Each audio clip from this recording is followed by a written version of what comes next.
Fact in issue यानी कि विवादक तथ्य आपको पढ़ाया जा रहा था और विवादक तथ्य में आपका एक दो क्वेश्चन भी लोग पूछे हैं, उनको बता दिया जाए। पहले क्वेश्चन ये पूछे हैं लोग कि आपका सिविल मैटर में और क्रिमिनल मैटर में, तो दोनों को अलग अलग करके पढ़ना है और स्पष्ट दिमाग में याद रखना है। यदि सिविल मैटर में वादी कोई बात कहता है और प्रतिवादी उस बात पर मौन रह जाता है, साइलेंट रह जाता है, अर्थात चुप रह जाता है, तो यह माना जाएगा कि विवक्षित तौर पे यानी कि इम्प्लाइड रूप से प्रतिवादी ने वादी की उस बात को एक्सेप्ट कर लिया है, अर्थात स्वीकार कर लिया है। और क्रिमिनल मामलों में जहां तक बात है, अगर आरोप लगाया गया, चार्ज न्यायालय द्वारा लगाया गया और अभियुक्त से पूछा गया और अभियुक्त या एक्यूड उस मामले में साइलेंट या चुप हो जाता है, तो क्रिमिनल मामलों में ये माना जाएगा कि अभियुक्त ने अपने ऊपर लगे इल्जाम को डिनाई कर दिया है, अर्थात अस्वीकार कर दिया है, यानी कि इनकार कर दिया है। आइए फैक्ट इन इशू को आपको बताया जा रहा था और फैक्ट इन इशू में लास्ट में जो हमें पढ़ना है इलस्ट्रेशन से बनता है क्वेश्चन, यानी कि दृष्टांत से। जो यूपीजे और यूपीएपीओ में क्वेश्चन आए हैं वह आपका इलस्ट्रेशन से भी आए हैं। जो उदाहरण या दृष्टांत से क्वेश्चन बने हैं उसका मॉडल देख लिया जाए और तब इसका दृष्टांत देखा जाए। देखिए, दृष्टांत से जो क्वेश्चन बने हैं वह ये बना है कि निम्नलिखित में से कौन फैक्ट इन इशू या विवादक तथ्य हैं। 4 ऑप्शन देगा और उसमें से आपको विवादक तथ्य खोजना पड़ेगा। दूसरा मॉडल जो ये बना है कि निम्नलिखित में से कौन रेलेवेंट फैक्ट या सुसंगत तथ्य हैं, तो 4 ऑप्शन देगा। 3 उसमें विवादक तथ्य होंगे और 1 रेलेवेंट फैक्ट होंगे और उसी को आपको खोजना पड़ेगा। तो इसको कैसे निकालेंगे उसका तरीका हम बता रहे हैं और तब आपका इलस्ट्रेशन पहले देखा जाए और तब तरीका क्या है। मान लीजिए कि जो मैं बता रहा हूँ उससे भिन्न बातें आ जाती हैं, तब आप कैसे सॉल्व करेंगे, नया क्वेश्चन बन जाता है। तो बस एक लाइन दिमाग में बैठाना है कि अगर वह बात सेक्शन 6 से लेकर 55 तक में कहीं आती है तो वह रिलेवेंट फैक्ट होगा। अगर वह बात 6 से लेकर 55 तक में नहीं आती, इसका मतलब कि वह फैक्ट इन इशू है। तो आइए, जो बेयर एक्ट में इलस्ट्रेशन दिया गया है उसी को हम देखते हैं और इसी को अच्छे से गौर करना है। देखिए, उदाहरण क्या दिया गया है। आपका जो बेयर एक्ट का उदाहरण है उसी को हम देखते हैं। ख की हत्या का क अभियुक्त है, यानी कि ए पर यह इल्जाम है कि इसने बी का मर्डर किया है, हत्या किया है। यानी कि ए अभियुक्त है, ए पर इल्जाम है कि इसने बी की हत्या की है। इस मामले में फैक्ट इन इशू क्या होंगे, विवादक तथ्य क्या होंगे, तो आपका एक विवादक तथ्यों का उल्लेख किया गया है और उन्हें आपका 4 विवादक तथ्यों का उल्लेख किया गया है। पहले चारों को हम निकालते हैं। देखिए क्या कहा गया है बेयर एक्ट में। उसके विचारण में निम्नलिखित तथ्य फैक्ट इन इशू होंगे हो सकेंगे। यह कि क ने ख की मृत्यु कारित की, यानी कि क्या ए ने बी की मृत्यु या डेथ कारित की, ये फैक्ट इन इशू या विवादक तथ्य हो गया। दूसरा, क्या ए का इरादा यानी कि ए का इंटेंशन या ए का आशय बी की मृत्यु कारित करने का था, ये विवादक तथ्य हो गया। तीसरा, क्या ए को बी ने गंभीर और अचानक प्रकोपन दिया था, अर्थात क्या ए को बी ने गंभीर और अचानक प्रकोपन दिया था, प्रोवोकेशन किया था, प्रकोपन दिया था कि नहीं।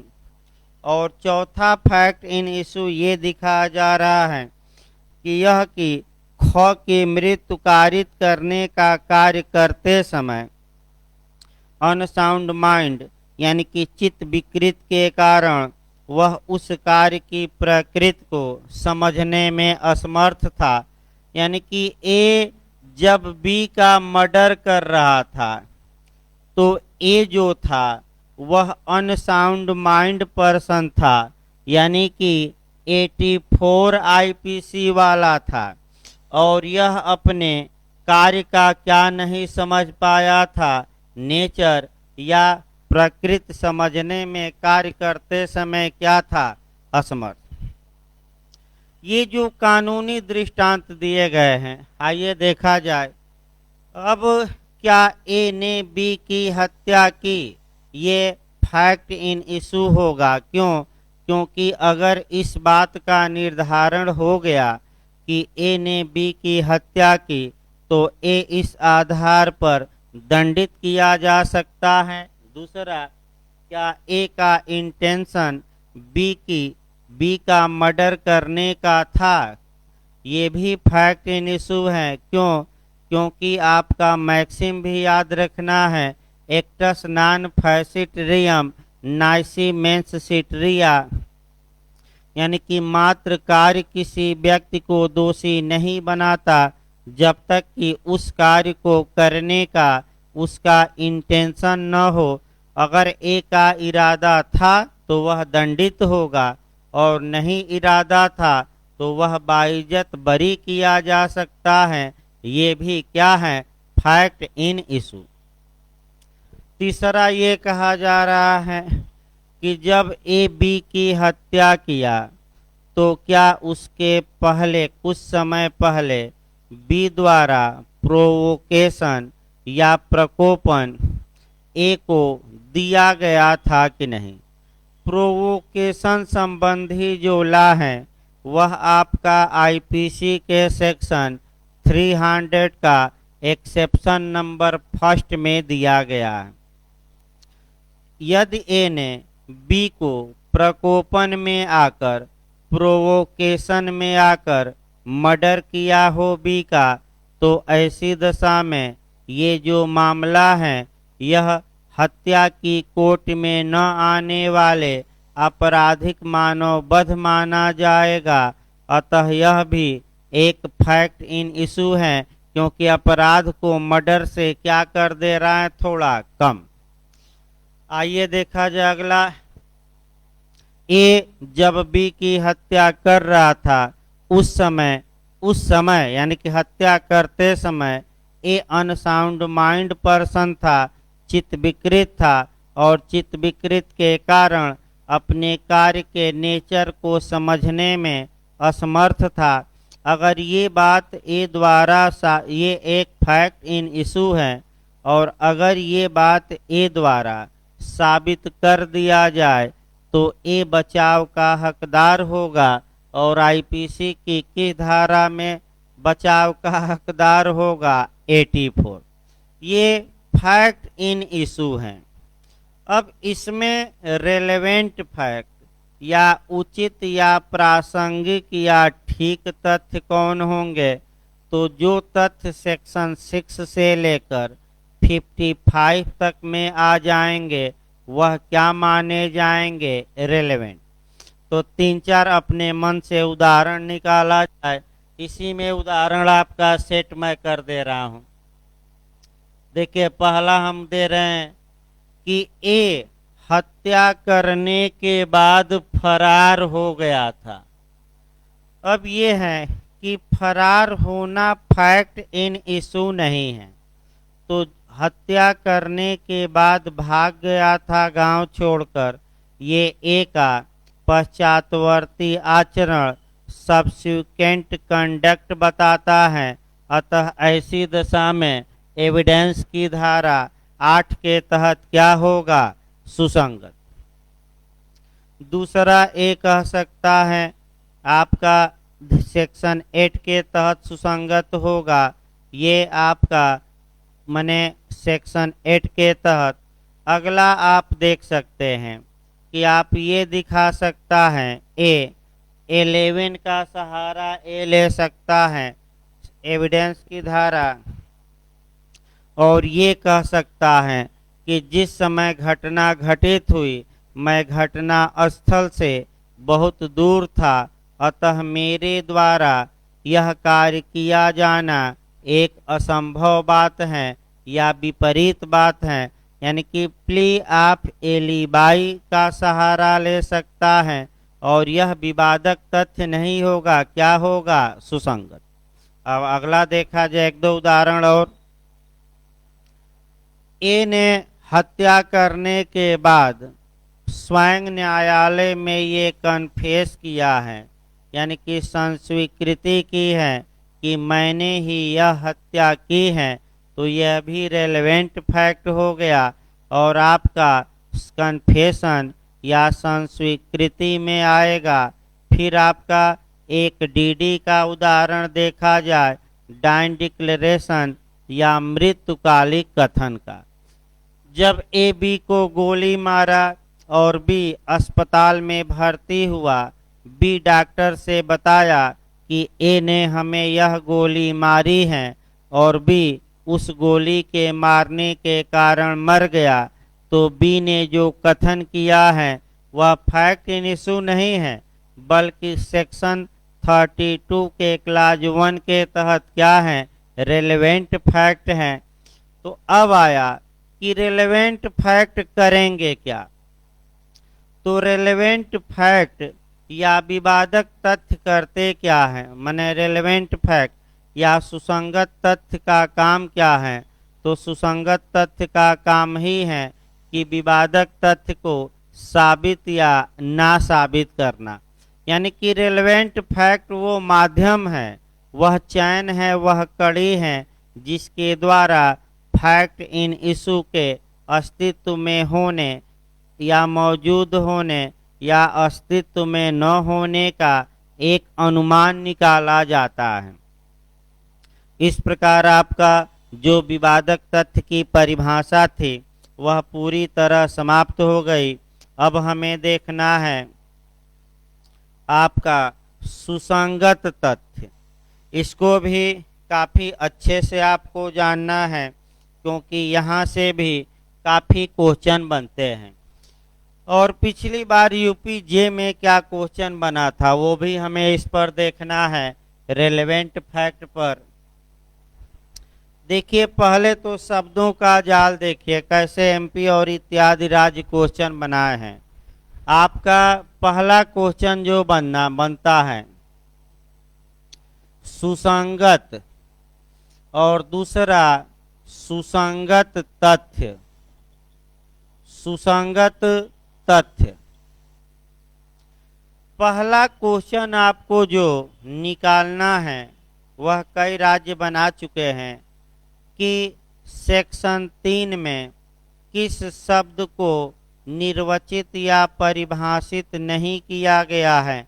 एक दे देगा सुसंगत दे देगा, दूसरा सुसंगत तथ्य दे देगा, तीसरा दे देगा विवादक तथ्य दे देगा, और चौथा इनमें से कोई नहीं।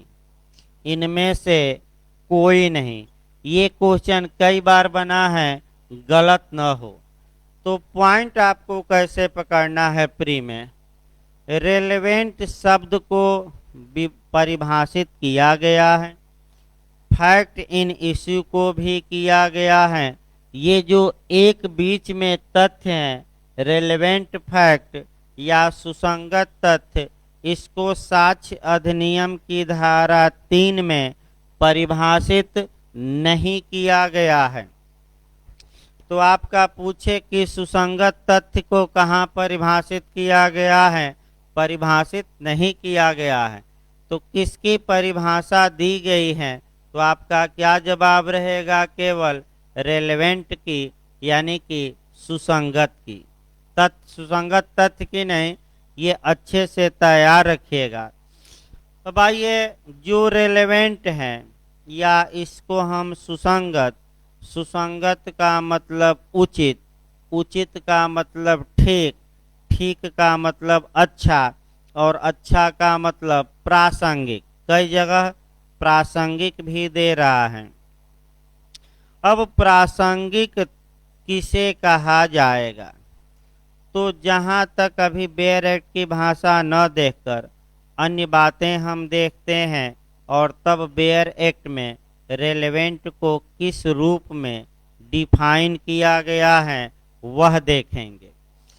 उचित या सुसंगत का मतलब ये हुआ कि वह कौन से फैक्ट हैं या कौन सी बातें हैं जिसे न्यायालय में हम एविडेंस के रूप में पेश कर सकते हैं। जहाँ तक एविडेंस के रूप में पेश करने की बात है, आपका फिर एक बार कवर करना है आपका सेक्शन पहले कंसेप्ट के लिए, और वह सेक्शन आपका कवर करना पड़ेगा। कह सकते हैं कि 5 से लेकर 55 और 6 से लेकर 55, ये पहले कवर करिए। सेक्शन 5 से लेकर 55 तक में रेलेवेंसी ऑफ फैक्ट दिया गया है तथ्यों की सुसंगति के विषय में। यानी कि क्या दिया गया है भाई, शब्दों का जाल है, तथ्यों की सुसंगत के विषय में। और 6 से लेकर 55 तक सुसंगत तथ्य दिए गए हैं। तो रेलेवेंट फैक्ट, यहाँ भी लोग खूब गलती करते हैं, गलती न की जाए, क्योंकि ये जो छोटी छोटी गलतियां हैं कंपटीशन से आपको बाहर कर देंगी। लेकिन हमें सुसंगत पर चलना है, तब इसका व्यू देखना है। सुसंगत तथ्य को इस कानून में परिभाषित नहीं किया गया है। सुसंगत तथ्य का मतलब ये हुआ कि वह कौन सी बातें हैं जिसे न्यायालय में एविडेंस के रूप में प्रस्तुत किया जा सकता है, प्रेजेंट किया जा सकता है। इसके लिए आपको सतर्क रहना है और ये देखना है, आपका पहले नियम एक बनाइए। प्रत्येक फैक्ट, यानी कि ये भी क्वेश्चन ऐसा मॉडल इस समय बन रहा है, प्रत्येक तथ्य साक्ष्य में सुसंगत नहीं होता। लेकिन जो तथ्य साक्ष्य, यानी कि प्रत्येक तथ्य साक्ष्य में साक्ष्य नहीं होता, लेकिन प्रत्येक साक्ष्य तथ्य होता है। क्यों? क्योंकि तथ्य तो अनेक हैं, और इन तथ्यों में से सभी तथ्यों को, सभी बातों को आप एविडेंस के रूप में प्रस्तुत नहीं कर सकते।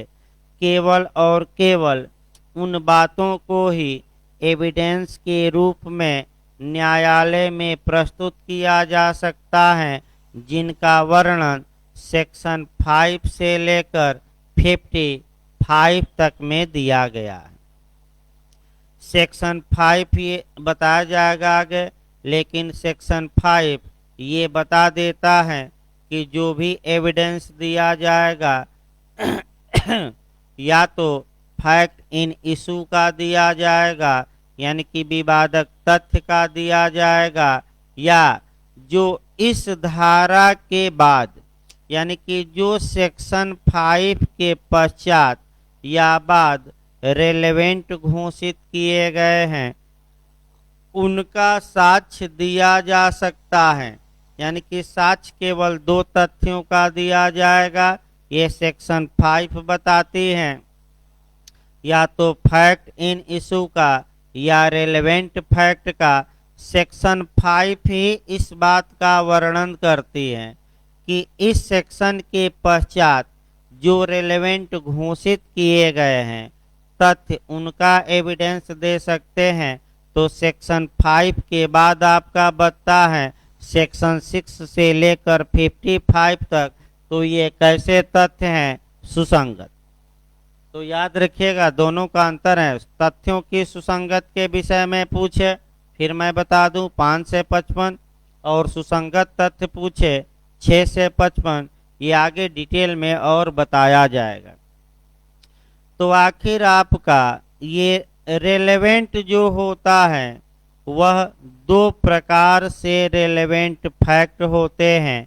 ये क्वेश्चन आपका यूपी जे में पिछली बार पूछा गया था। देखिए जो उचित या प्रासंगिक तथ्य होते हैं, एक होते हैं लीगल तौर पे, कानूनी रूप से या विधिक रूप से सुसंगत। ये पिछली बार यूपी जे में आ चुका है। और दूसरा रीजन के आधार पर, यानी कि तार्किक रूप से।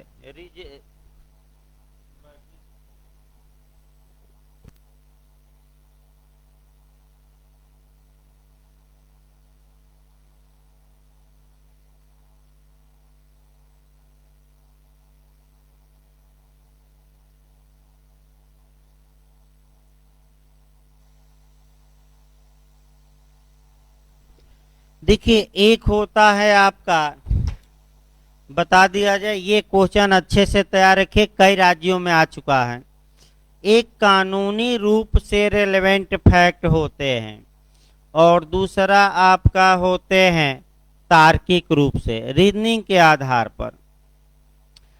विधिक रूप से का मतलब ये हुआ कि जिसे कानून उचित माने, यानी कि जिसे कानून ही कहता है कि आप कह सकते हैं कि उन तथ्यों को साक्ष्य में पेश कर सकते हैं। तो विधिक रूप से आपका जो रेलेवेंट फैक्ट है वो कहाँ से कहाँ तक दिया गया है, 6 से लेकर कहाँ तक, 55। तार्किक रूप से यानी कि आपका तर्क, ये तर्क के आधार पर आपको वह तथ्य सही लगेगा लेकिन कानून उसे हो सकता है मान्यता दे या न दे। अब ये पूछा जाता है कि जो ये 5, 6 से 55 या 5 से 55 तक जो फैक्ट हैं ये किस रूप में रेलेवेंट हैं। तो पहला तो आपका जवाब रहेगा विधिक रूप से। अब ये दे देगा आपका रीजनिंग के आधार पर, यानी कि तार्किक रूप से सुसंगत है। फिर दे देगा दोनों और इनमें से कोई नहीं।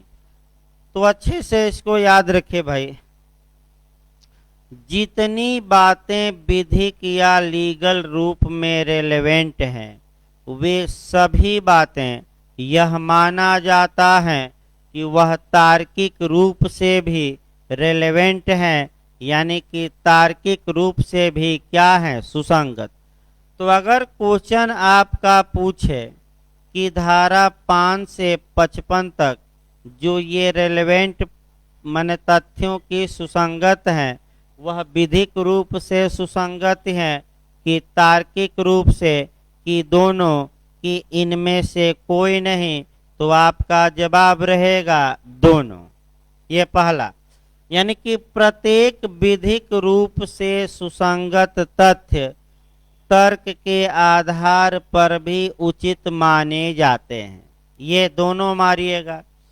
लेकिन एक मॉडल और बना है यूपी में, और वह ये बना है कि जो 5 से 55 तक है वह विधिक रूप से सुसंगत है, तार्किक रूप से है, फिर दे देगा नैतिक रूप से है, और दे देगा चौथा ऑप्शन इनमें से कोई नहीं।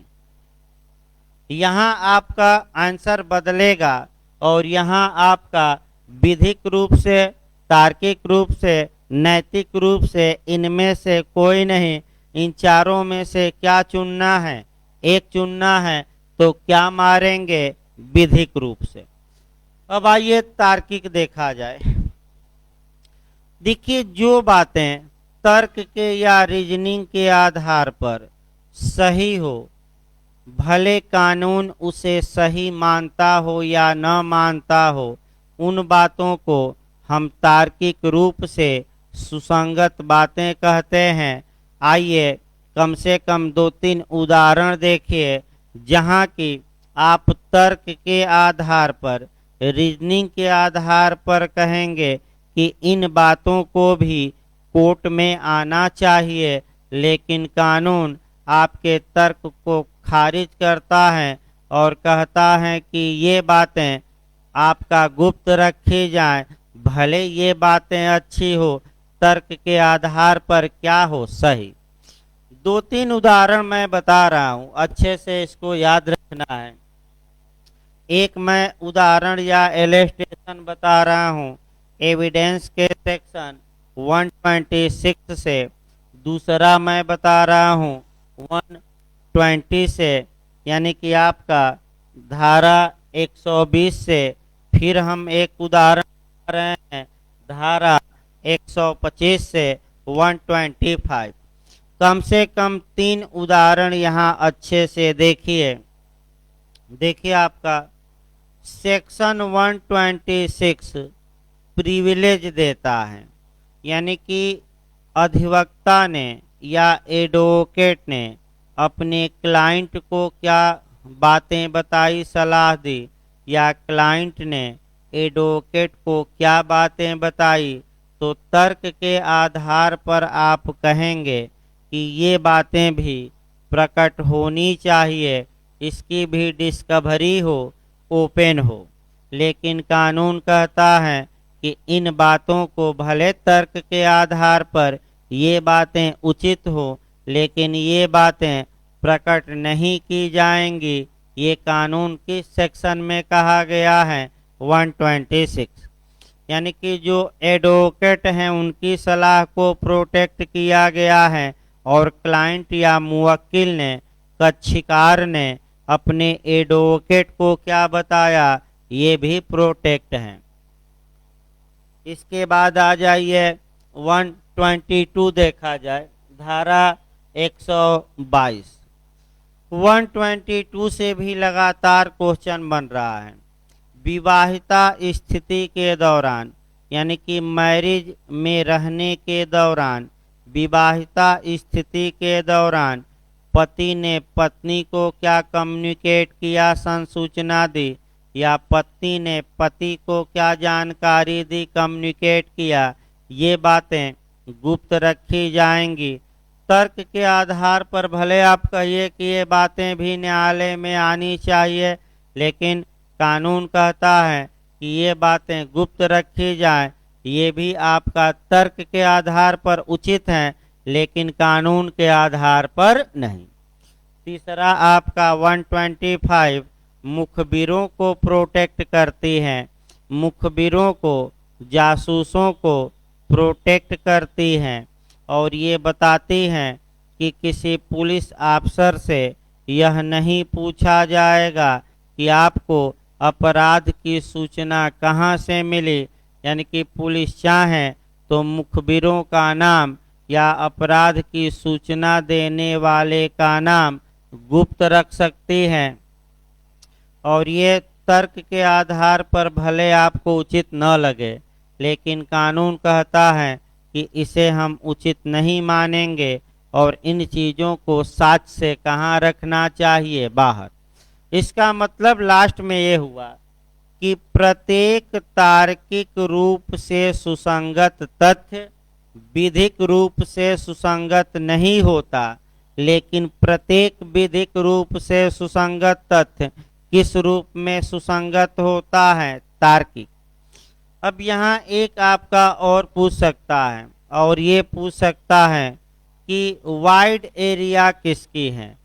विधिक रूप से रेलेवेंट फैक्ट की है कि रीजनिंग के आधार पर? तो आपका जवाब रहेगा तार्किक रूप से सुसंगत तथ्य की एरिया क्या है? ज्यादा। और विधिक रूप से सुसंगत तथ्य की एरिया क्या है? कम। क्योंकि वह तभी एरिया कहाँ से कहाँ तक एविडेंस में है? 5 से लेकर कहाँ तक? 55। आइए कुछ और बातें देखा जाए। आपका सुसंगत तथ्य का प्लीडिंग में अभिवचन में उल्लेख करना आवश्यक नहीं है, यानी कि इनका प्लीडिंग या अभिवचन में उल्लेख नहीं किया जाता। ये विवादक तथ्य नहीं होते, इन पर फैसला या जजमेंट भी नहीं आता। तो आखिर इनका काम क्या है? इनका मुख्य काम है, यानी कि जो 6 से लेकर 55 तक हम पढ़ेंगे, इसका मुख्य कार्य ये होगा कि जो फैक्ट इन इशू है, यानी कि विवादक तथ्य है, उसके अस्तित्व में होने या अस्तित्व में न होने, यानी कि उसके मौजूद होने या मौजूद न होने को साबित किया जाता है। यानी कि विवादक तथ्य को साबित करने के लिए ही सुसंगत तथ्यों को एविडेंस में पेश किया जाता है। यानी कि कुल मिलाकर जो उत्तराखंड ने पूछा कि रेलेवेंट फैक्ट वो माध्यम है, वह माध्यम है जिसके द्वारा विवादक तथ्य को साबित या ना साबित किया जाता है। ये सहायक तथ्य या सेकेंडरी फैक्ट होते हैं। अतः इन्हें लीगल भाषा में याद रखिएगा फैक्टा प्रोवेंसिया कहा जाता है। ये पूछा जाता है, फैक्टा प्रोवेंसिया कहा जाता है। ये आपको बताया गया। यानी कि कुल मिलाकर आपका एक लाइन हम ये कह सकते हैं कि ऐसे तथ्य जो विवादक तथ्य के बारे में कुछ अनुमान निकालते हैं, कुछ उपधारणा देते हैं, कुछ प्रिजम्पशन देते हैं, उन्हीं को रेलेवेंट फैक्ट कहा जाता है। लेकिन जहाँ तक आपका एविडेंस एक्ट की परिभाषा की बात है, एविडेंस एक्ट की हम परिभाषा देखते हैं और परिभाषा में आपको ये मिलेगा कि अगर कोई तथ्य धारा 6 से लेकर 55 तक में एक दूसरे से कनेक्ट है, एक दूसरे से क्या है? जुड़ा हुआ है, उसी को हम क्या कहेंगे? सुसंगत। यानी कि इसका मतलब ये आया कि अगर कोई बात इन सेक्शनों में आ जाती है, इन सेक्शनों से कनेक्ट है, तो हम उसी को रेलेवेंट फैक्ट कहेंगे। आपका देखिए बेयरक की भाषा क्या है, एक बार बेयरक की भाषा पढ़ा दिया जाए तब आगे बढ़ा जाए। सुसंगत, एक तथ्य दूसरे तथ्य से सुसंगत कहा जाता है, जबकि तथ्यों की सुसंगत से संबंधित। तो तथ्यों की सुसंगत से संबंधित का मतलब 5 से लेकर कहाँ तक? 55, 5 से लेकर 55 से संबंधित इस अधिनियम के उपबंधों में निर्दिष्ट प्रकारों में से किसी भी प्रकार से वह तथ्य उस दूसरे तथ्य से संसक्त है। संसक्त मतलब क्या हुआ है? कोरिलेट है। कोरिलेट मतलब क्या है? जुड़ा है। यानी कि कुल मिलाकर अगर किसी तथ्य का जुड़ाव 5 से लेकर कहाँ तक है? 55 तक है, तो हम उसे सुसंगत कहेंगे। एक लाइन में जानिए, कहीं ना कहीं उसे क्या होना चाहिए? कनेक्ट। ये जब सेक्शन 5 पढ़ाया जाएगा तो और आपको डिटेल में हम बताएंगे। आइए अगला इंटरप्रिटेशन चलते हैं, डॉक्यूमेंट। डॉक्यूमेंट यहाँ से भी खूब क्वेश्चन बनता है और एक क्वेश्चन जरूर याद रखिएगा, डॉक्यूमेंट देखा जाए, यानी कि दस्तावेज।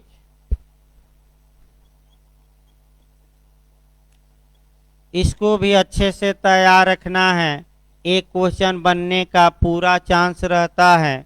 दस्तावेज के बारे में सर्वप्रथम जो बेयर एक्ट की भाषा है उसको तोड़ा जाए, और देखिए कैसे बेयर एक्ट को तोड़कर पढ़ा जाता है। आप भी जब घर पर पढ़िए तो इसी स्टाइल से बेयर एक्ट को तोड़ने का प्रयास करिए। फिर मैं एक बार बता दूं, जिस प्रकार एक डॉक्टर के पास कोई लाश आती है और वह लाश के एक एक अंगों को चीर फाड़ देता है, उसके बाद से मृत्यु का कारण या रीजन खोदता है और पुनः लाश को सी देता है, पुरानी अवस्था में ला देता है, तो कानून भी ऐसे ही पढ़ा जाता है। जो बेयर एक्ट की भाषा है उसको एक एक शब्दों को समझा जाता है, उसका अर्थ निकाला जाता है, और अर्थ निकालकर एक अंत में निष्कर्ष निकाला जाता है कि इसका क्या निष्कर्ष निकला। तो तोड़ने की कला भी सीखिए, तभी आप सफल हो पाएंगे। देखिए क्या कहा गया है डॉक्यूमेंट के बारे में। डॉक्यूमेंट की जो निर्वचन किया गया है वह एविडेंस की धारा 3 में किया गया है। तो पहले कोरिलेट कर लेना है। एक तो आईपीसी से कोरिलेट करना है, 2 सेक्शन करना है, 29 और 29A। फिर आपका general clause act. General clause act मतलब साधारण खंड अधिनियम। जनरल क्लॉज एक्ट का सेक्शन 3 का आपका सब सेक्शन 16। पहले कोरिलेट कर लिया जाए। डॉक्यूमेंट की परिभाषा आईपीसी के सेक्शन, ये पूछा जा चुका है क्वेश्चन, 29 में दी गई है, जबकि इलेक्ट्रॉनिक अभिलेख की परिभाषा अर्थात इलेक्ट्रॉनिक रिकॉर्ड को डिफाइन किया गया है आईपीसी की धारा 29A। और डॉक्यूमेंट या दस्तावेज की परिभाषा जनरल क्लॉज एक्ट की धारा 3 का उप सेक्शन यानी कि सब सेक्शन 16 में दी गई है। ये जो डॉक्यूमेंट की परिभाषा है, चाहे एविडेंस में हो, चाहे आईपीसी में हो, चाहे जनरल क्लॉज एक्ट में हो, तीनों परिभाषाएं आपका सेम है, यानी कि अंतर नहीं है। तीनों परिभाषाएं एक साथ आप पढ़ लेंगे तो आखिर क्या कहा गया है डॉक्यूमेंट के बारे में, उसको हम देखते हैं। पहले डॉक्यूमेंट के बारे में बेयर एक्ट देखिए, कैसे आप बेयर एक्ट को तोड़ेंगे। दस्तावेज से कोई विषय अभिप्रेत है, यानी कि डॉक्यूमेंट से कोई विषय अर्थात कोई मैटर अभिप्रेत है, कोई विषय। देखिए आपका दस्तावेज से ऐसा कोई विषय अभिप्रेत है जिसको किसी पदार्थ पर यानी कि सब्सटेंस पर, पदार्थ पर, किसी विषय को किसी किस पर, पदार्थ पर, किसी सब्सटेंस पर क्या किया गया है, किसी पदार्थ पर अक्षरों द्वारा। ध्यान से समझिए, पहला हो गया अक्षरों द्वारा यानी कि लेटर द्वारा। दूसरा आपका ये कहा जा रहा है अंकों द्वारा। अंकों द्वारा यानी कि अंकों द्वारा यानी कि मार्क द्वारा, मार्क्स द्वारा। या तीसरा चिन्ह द्वारा, चिन्हों द्वारा। चिन्हों द्वारा माने फिगर्स द्वारा, चिन्हों द्वारा क्या किया गया है, तो अगला बेरक की भाषा है साधनों द्वारा या उनमें से एक या एक से अधिक साधनों द्वारा अभिव्यक्त या वर्णित किया गया है। यानी कि किया क्या गया है, या तो अभिव्यक्त यानी कि एक्सप्रेस किया गया है या वर्णित किया गया है। और इस एक्सप्रेस या वर्णित करने का इरादा ये है कि हम इसे साक्ष्य के रूप में यानी कि एविडेंस अभिलेखन के रूप में या लिखावट के रूप में हम इसे साक्ष्य में क्या करेंगे, प्रयोग करेंगे या प्रयोग किया जा सके मतलब कि भविष्य में संभावना है या प्रयोग किया जा क्या हो सके। यही आपका परिभाषा है और इसी परिभाषा को आपका देखना है। और आपका सबसे अच्छा उदाहरण आपका एक हम उदाहरण देखते हैं। आइए समाधि स्थल पर जो पत्थर पर लिखे हुए वाक्य हैं उसमें नाम भी लिखा रहता है और अंक भी लिखा रहता है, डेट की डेट। अब उसको देखा जाए। किसी विषय को यानी कि मृत्यु के समय को किसी पदार्थ पर यानी कि पत्थर पर क्या किया गया है, अंकों द्वारा या अक्षरों द्वारा या अंकों द्वारा या चिन्हों द्वारा या इनमें से किसी एक द्वारा या दो द्वारा या तीनों द्वारा। तो समाधि स्थल पर नाम लिखा है तो अक्षर में लिखा है और डेट लिखा है तो चिन्ह में लिखा, अंक में लिखा है। क्या किया गया है, एक्सप्रेस। और एक्सप्रेस इसलिए किया गया है कि जब भविष्य में कोई समस्या पैदा होगी आपका मृत्यु को लेकर तो इसे हम एविडेंस के रूप में क्या करेंगे, प्रस्तुत करेंगे। तो वहीं आपका क्या कहलाएगा, डॉक्यूमेंट यानी कि दस्तावेज। एक फिल्म का उदाहरण देखा जाए और समझाने के लिए आप गजनी फिल्म का उदाहरण देख सकते हैं। गजनी फिल्म में आप देख सकते हैं कि अभियुक्तों के नाम को वह अपने शरीर पर लिखा रहता है। तो इसको आप डॉक्यूमेंट मानेंगे कि नहीं, निश्चित रूप से मानेंगे, क्योंकि डॉक्यूमेंट की परिभाषा में यह पूरी तरह सेट भी हो रहा है।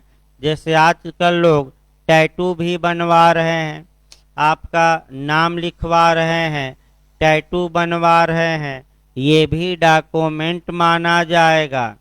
तो गजनी फिल्म का उदाहरण देखिए।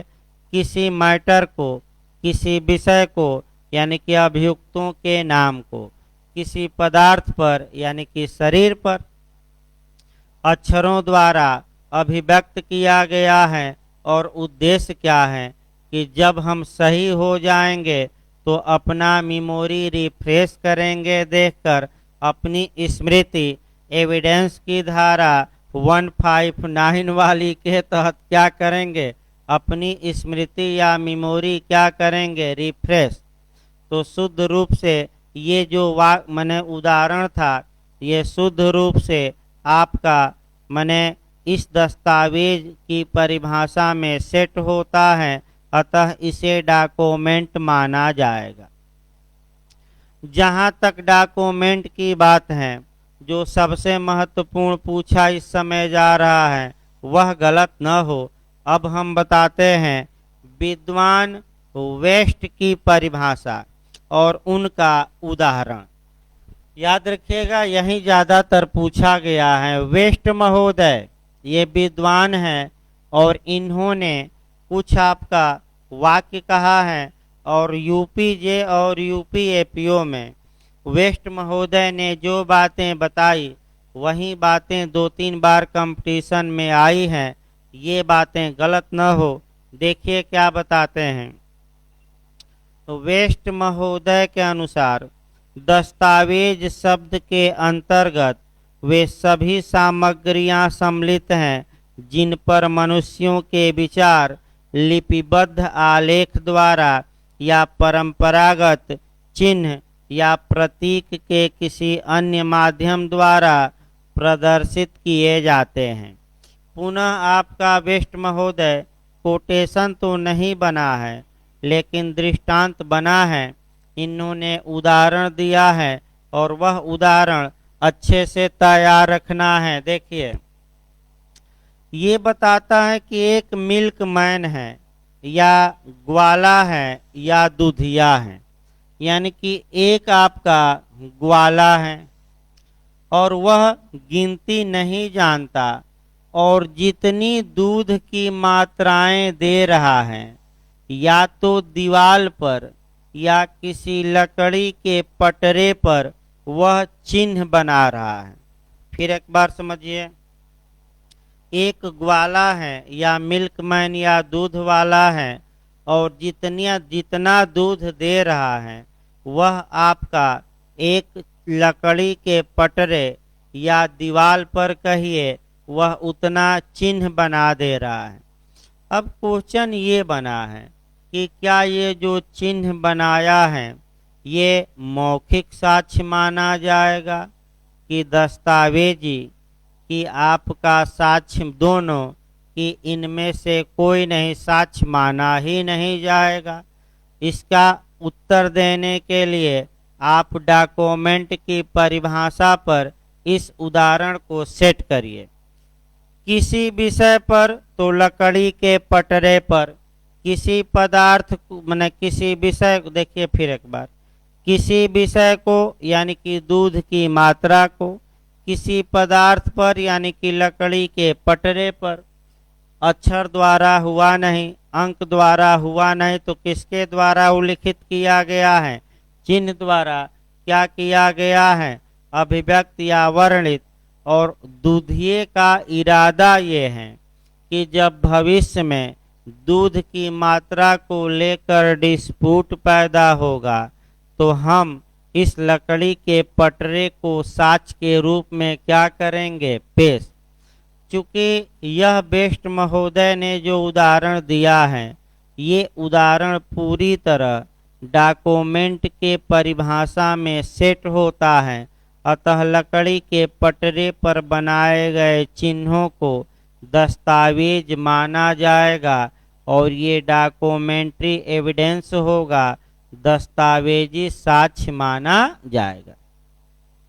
इसके बाद आपका जो पूछा जाता है कि दस्तावेज के काइंड्स ऑफ डॉक्यूमेंट, दस्तावेज के प्रकार बताइए।